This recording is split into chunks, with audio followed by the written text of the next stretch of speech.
Exercise 3.4 में दिया हुआ है क्वेश्चन।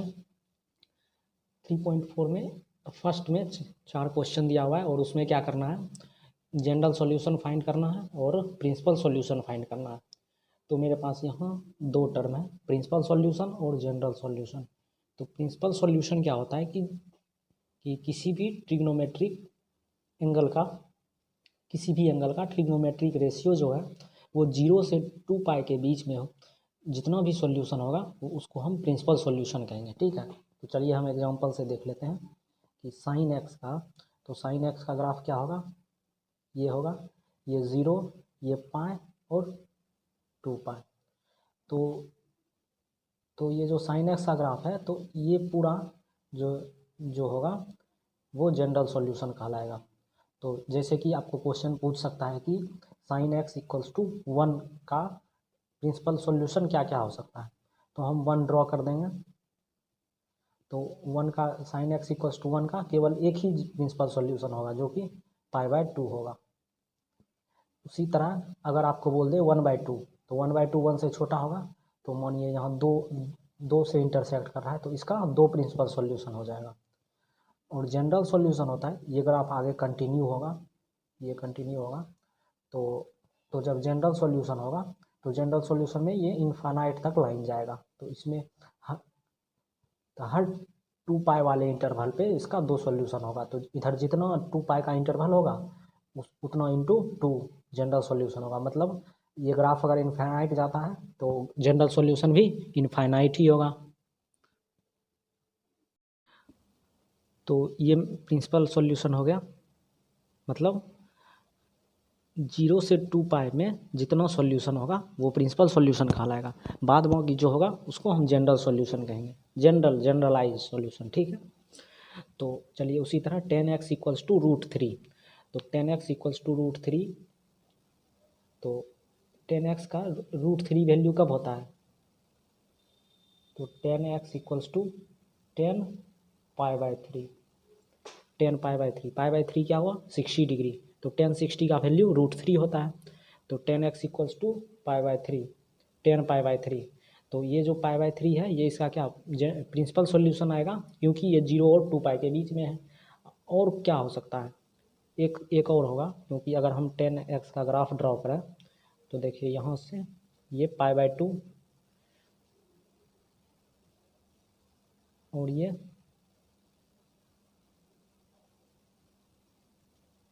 पाई, ठीक है, तो इसमें √3 का 2 सॉल्यूशन होगा। ठीक है, तो अब 10x इक्वल्स टू √3 एक पॉजिटिव है, तो ये तो फर्स्ट क्वाड्रेंट में हो गया, और एक थर्ड क्वाड्रेंट में भी 10 पॉजिटिव होता है अगर हम बात करें, मतलब यहाँ 0 और यहाँ 2 पाई। ठीक है, तो इसमें जितना भी सॉल्यूशन आएगा वो सब प्रिंसिपल सॉल्यूशन आएगा। तो एक तो फर्स्ट क्वाड्रेंट में π/3 तो हो ही गया, सेकेंड क्वाड्रेंट में होगा नहीं, क्योंकि सेकेंड क्वाड्रेंट में 10 का वैल्यू निगेटिव होता है, तो यहाँ पॉजिटिव है तो वो तो होगा नहीं। थर्ड क्वाड्रेंट में पॉजिटिव होता है और फोर्थ में निगेटिव होता है, तो इसमें और इसमें तो होगा नहीं, बचा थर्ड क्वाड्रेंट। अब हम थर्ड क्वाड्रेंट में क्या लिख सकते हैं, 10 इक्वल्स टू 10 पाई प्लस π/3, इसका भी वैल्यू तो √3 ही होगा ना, क्योंकि 10 पाई प्लस π/3 मतलब थर्ड क्वाड्रेंट में जा रहे हैं, तो थर्ड क्वाड्रेंट में जा रहे हैं और थर्ड क्वाड्रेंट में 10 पॉजिटिव, तो 10 π/3, 10 π/3 का वैल्यू √3, तो 10x इक्वल्स टू 2 वैल्यू होगा, तो प्रिंसिपल सॉल्यूशन इसका होगा π/3, x इक्वल्स टू π/3 और x इक्वल्स टू 4 π/3, तो प्रिंसिपल सॉल्यूशन 2 होगा, और इसका हम जनरल सॉल्यूशन,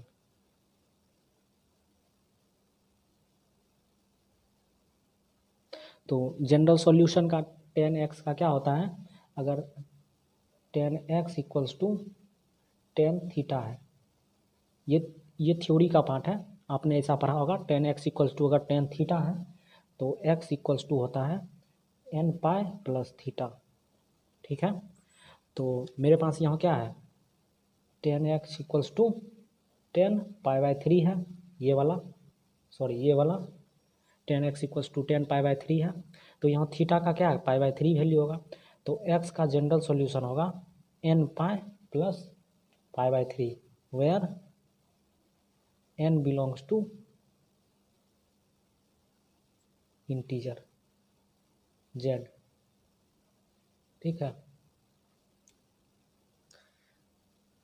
समझ में आ गया जनरल सॉल्यूशन और प्रिंसिपल में क्या डिफरेंस है। तो प्रिंसिपल 0 और 2π के बीच होगा, जबकि जनरल पूरा जनरलाइज टर्म। तो ये मेरा जनरलाइज टर्म है। ठीक है, हम n का वैल्यू इसमें चेंज करते जाएंगे तो x का वैल्यू चेंज होते जाएगा। ठीक है, चलिए नेक्स्ट क्वेश्चन देख। सेकेंड क्वेश्चन में दिया हुआ है सेक x इक्वल्स टू 2। तो x के तो इस क्या होगा, सेक x इक्वल्स टू सेक, इसमें भी हमें क्या फाइंड करना है, प्रिंसिपल सॉल्यूशन फाइंड करना है और जनरल सॉल्यूशन फाइंड करना है। तो पहले हम क्या करते हैं, फर्स्ट में प्रिंसिपल सॉल्यूशन फाइंड कर लेते हैं। ठीक है, तो सेक, तो थीटा के किस वैल्यू के लिए सेक एक्स का वैल्यू 2 होगा। तो कॉस का कितना, कॉस का 1/2 कितने पे होता है, π/3 60 डिग्री पे होता है, π/3 पे होता है। तो सेक π/3 का वैल्यू 1/2 होगा।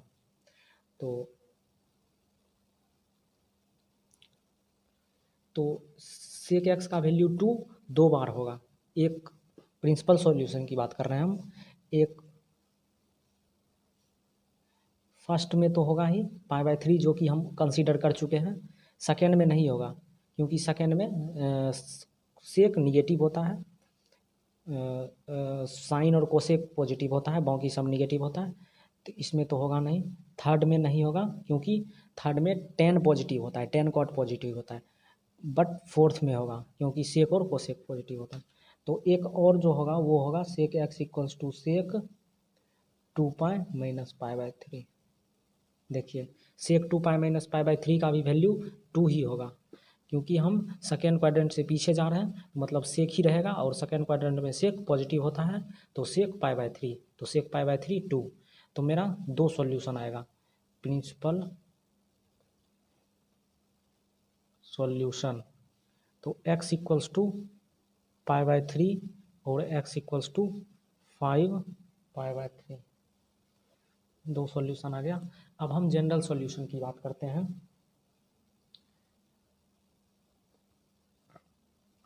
तो जनरल सॉल्यूशन में हम सेक एक्स का यूज़ नहीं करेंगे बल्कि कॉस एक्स का यूज़ करेंगे। सेक एक्स को क्या लिख सकते हैं, 1/cos x equals to 2।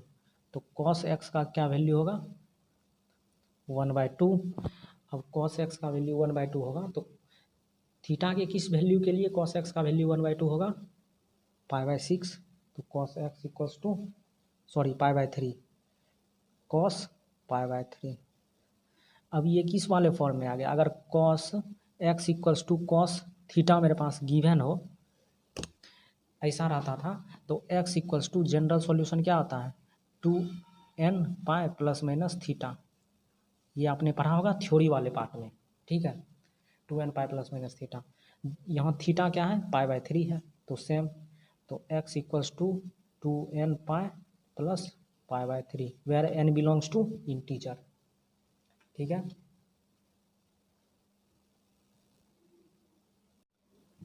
Third number question में दिया हुआ है क्वाट एक्स इक्वल्स टू -√3। तो इसमें क्वाट एक्स का क्या वैल्यू है, -√3 है। तो इसका भी प्रिंसिपल सॉल्यूशन 2 होगा, पक्का है 2 होगा।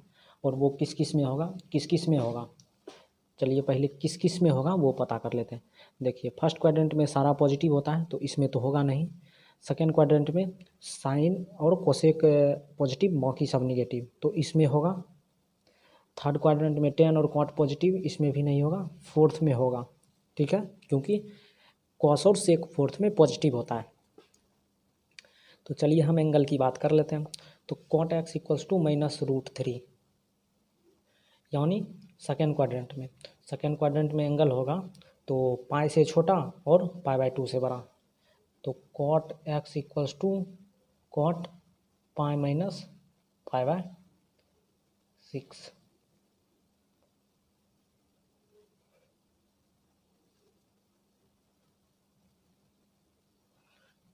ठीक है, आपको समझ में आया कैसे आया, पाई माइनस π/6। ये वाला एंगल कैसे चमका, ये वाला एंगल आया जब हमें पता चल गया कि सेकेंड क्वाड्रेंट में होगा, तो सेकेंड क्वाड्रेंट में क्योंकि निगेटिव है और पाई से छोटा होगा, तो देखिए इसको अगर हम सॉल्व करेंगे तो इतना ही आएगा, -√3 आएगा। ठीक है, तो आप जब 10-15 क्वेश्चन ऐसा कीजिएगा तो ये आपको भी आइडिया होने लगेगा कि ये कैसे आ रहा है। ठीक है, π-π/6 हमने सडन कैसे सोच लिया, क्योंकि ये थर्ड हमें किस में निकालना है, सेकेंड क्वाड्रेंट में निकालना है, यानी पाई से छोटा होगा तो हम पाई में माइनस करेंगे।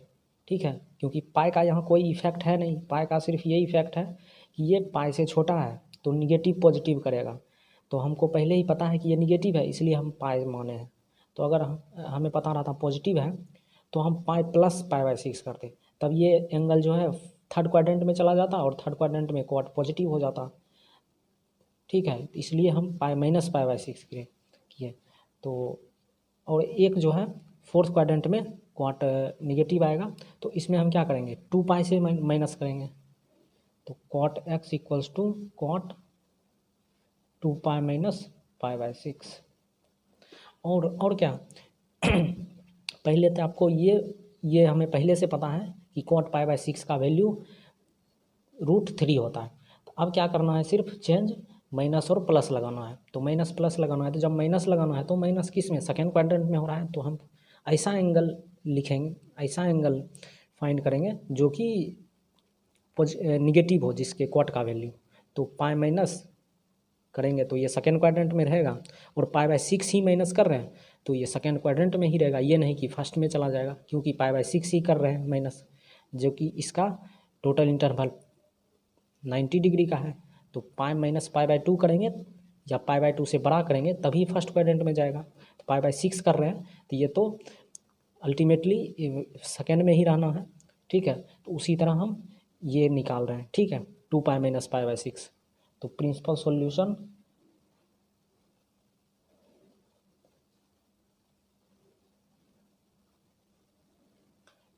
सॉल्यूशन आ गया 2, π - π/6 कितना हो गया, 5π/6, और दूसरा हो गया 2π है तो 11π/6। तो मेरे पास 2 आ गया। तो प्रिंसिपल सॉल्यूशन इसका 2 होगा, एक सेकेंड क्वाड्रेंट में होगा और एक फोर्थ क्वाड्रेंट का एंगल होगा। तो चलिए अब हम इसका जनरल सॉल्यूशन निकालते हैं।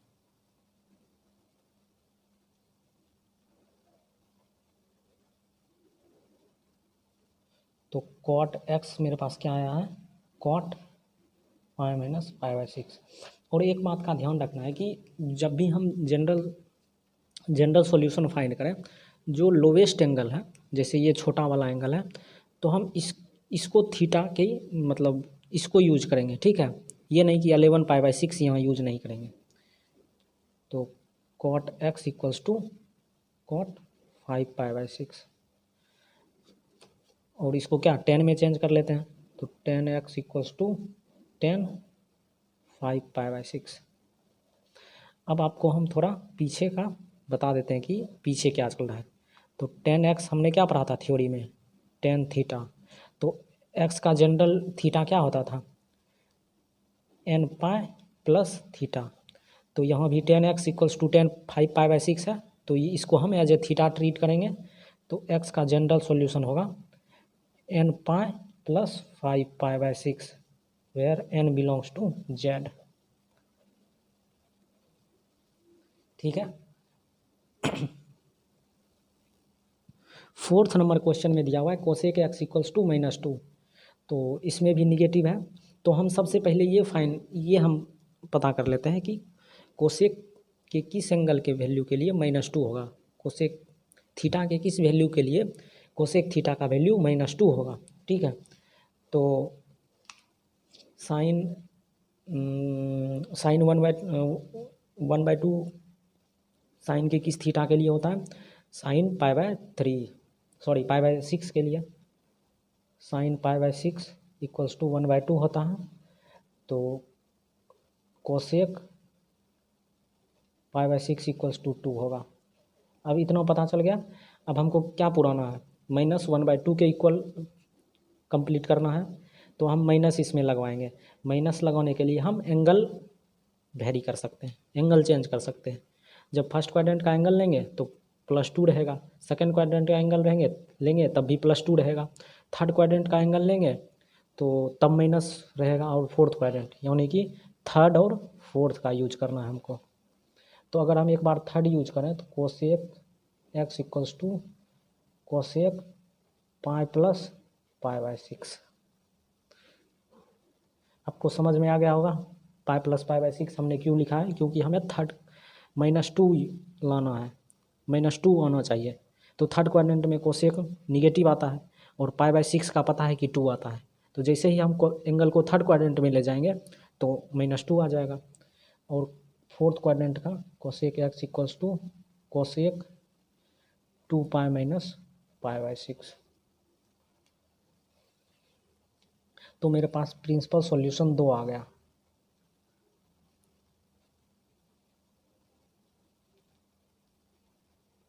x इक्वल्स टू 7 पाई/6 कोमा 11 पाई/6। ठीक है, चलिए अब जनरल सॉल्यूशन फाइंड करते हैं। तो जनरल सॉल्यूशन के लिए मैंने क्या बता रखा है कि हम ये जो छोटा वाला एंगल है उसको एज ए थीटा यूज करेंगे। ठीक है, तो cosec x equals to cosec 7 pi, इसको हम एज ए थीटा ट्रीट करेंगे। तो यहाँ तो कोसेक है तो हम इसको साइन में चेंज कर लेते हैं। तो 1/sin x equals to 1/sin 7 pi. तो sin x equals to sin 7 pi. तो और हमें sin x equals to sin theta जब रहता है तो x का क्या होता है, x equals to n pi plus -1 raise to the power n into theta. तो यहाँ थीटा को 7 पाई/6 को एज अ थीटा ट्रीट करेंगे। तो x equals to n pi plus -1 raise to the power n 7 pi. ये मेरा जनरल सॉल्यूशन हो जाएगा where n belongs to z। ठीक है, आपको समझ में आ गया।